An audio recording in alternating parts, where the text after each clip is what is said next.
Nous sommes une grande puissance. Combien de fois je vous ai parlé? Combien de fois je vous ai parlé de la mer? Nous sommes le deuxième territoire maritime du monde. Est-ce que ça n'est pas extraordinaire? La mer immense, 70% du total de la Terre. Nous avons tous les moyens de l'explorer, tous les moyens techniques, tous les moyens scientifiques, tous les équipages.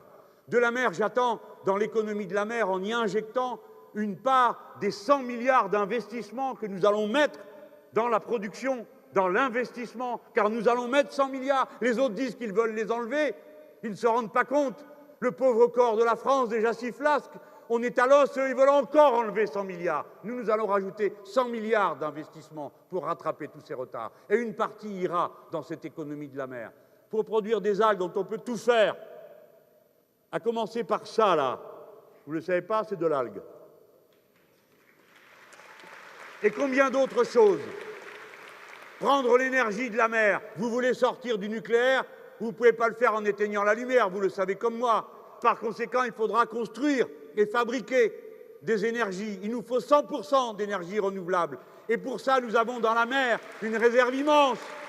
Elle contient 75 fois toute l'énergie dont nous avons besoin sur Terre. Par conséquent, il n'y a pas d'autre limite que notre capacité à investir.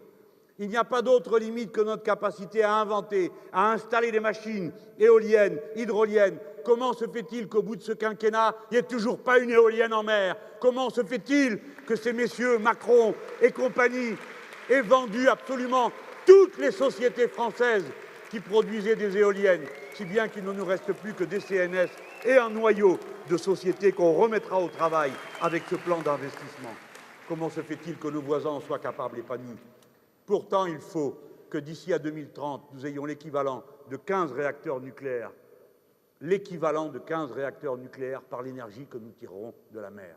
Ce sont des milliers et des milliers d'emplois à la clé. Il y a aujourd'hui 300 000 personnes qui travaillent dans l'économie de la mer.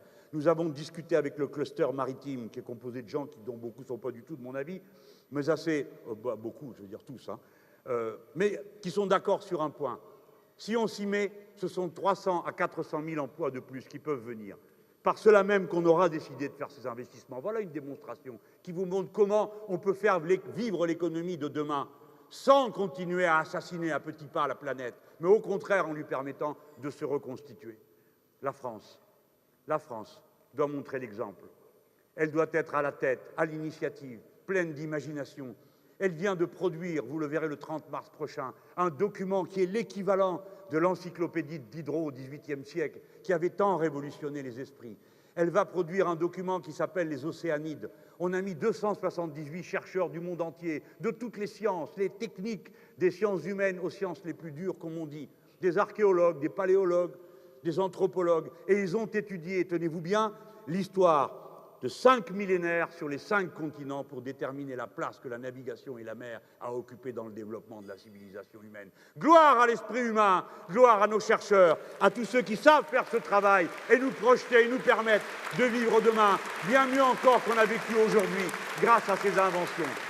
La France doit être à la tête des missions partout lorsqu'on veut améliorer la situation. C'est à nous de proposer une campagne internationale de dépollution des océans pour y retirer cette masse abominable de plastique qui pullule et qui empoisonne toutes les créatures vivantes.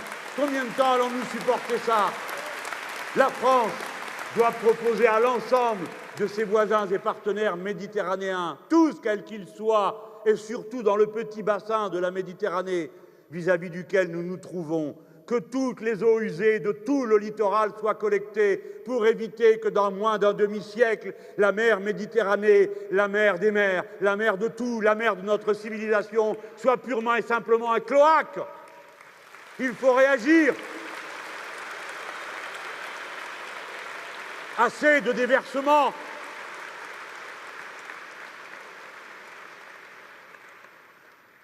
Sur ce thème, je ne peux finir sans vous dire qu'une fois de plus, vous autres, vous avez une bataille à mener, avec moi bien sûr. C'est contre la privatisation. Vous ne le savez pas. Il y a une autorité qui répartit le droit de sonder le fond des mers. c'est une autorité internationale tout à fait respectable. 25 brevets ont déjà été accordés pour faire des trous partout. Le dernier, c'est à l'Inde. On fait des trous. On ramasse des effluves soufrés qui sont plus riches en minéraux que tout le reste. Ils sont là tous. L'entrée en mer s'est faite avec nos méthodes de sauvage qui sont celles du capitalisme. Prendre, conquérir, s'emparer, faire de l'argent avec tout ce qu'on voit, tout ce qui bouge. Il nous faut absolument qu'un tribunal écologique international soit disponible pour que lorsqu'une plainte veut être déposée, elle puisse l'être auprès de quelqu'un. Parce que sinon, ils feront ce qu'ils voudront et nous dépendrons seulement d'une autorité dont vous savez qu'elle sera, comme toutes les autres, assaillie par les lobbyistes. Il le faut. Et la France doit être, combien de fois l'ai-je dit dans des réunions sur ce thème, à l'initiative d'un mandat international de l'ONU. Oui, de l'ONU, c'est-à-dire du seul organisme représentatif de toute l'humanité, que souvent on moque, dont on rit des lenteurs, mais qui est pour l'instant la seule société commune à toutes les nations, et qui a une autorité, une légitimité bien supérieure aux assemblées de voyous et de voleurs du genre du G8 et du G20, qui mettent le reste du monde aux ordres. Il faut qu'il y ait un traité international sur les eaux profondes. Vous savez que jusqu'à présent, nous avons des zones exclusives économiques. C'est à nous, rien qu'à nous. Les uns, les autres, chacun. Il y a des endroits où on ne sait pas. C'est une source de guerre.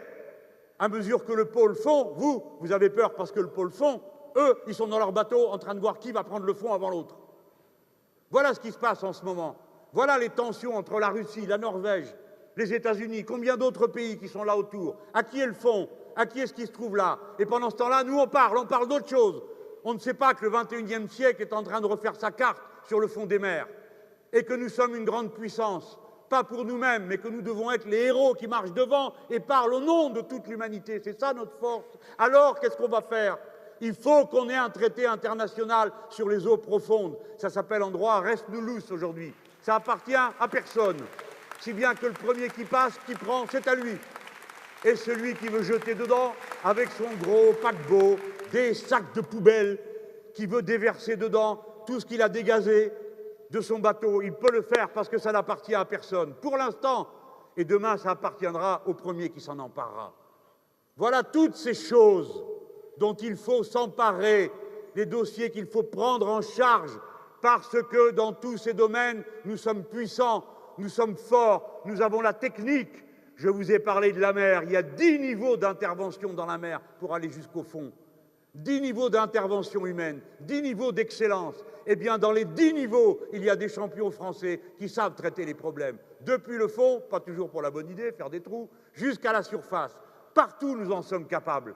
Si bien que nous avons un devoir, le faire et partager. Pas garder ça pour nous, pas garder notre savoir rien que pour nous.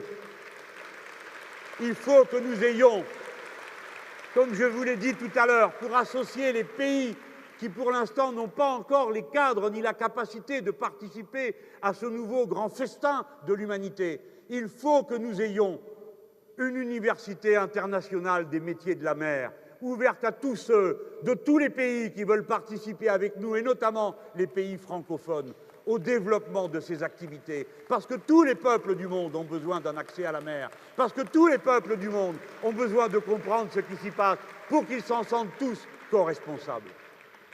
Voilà.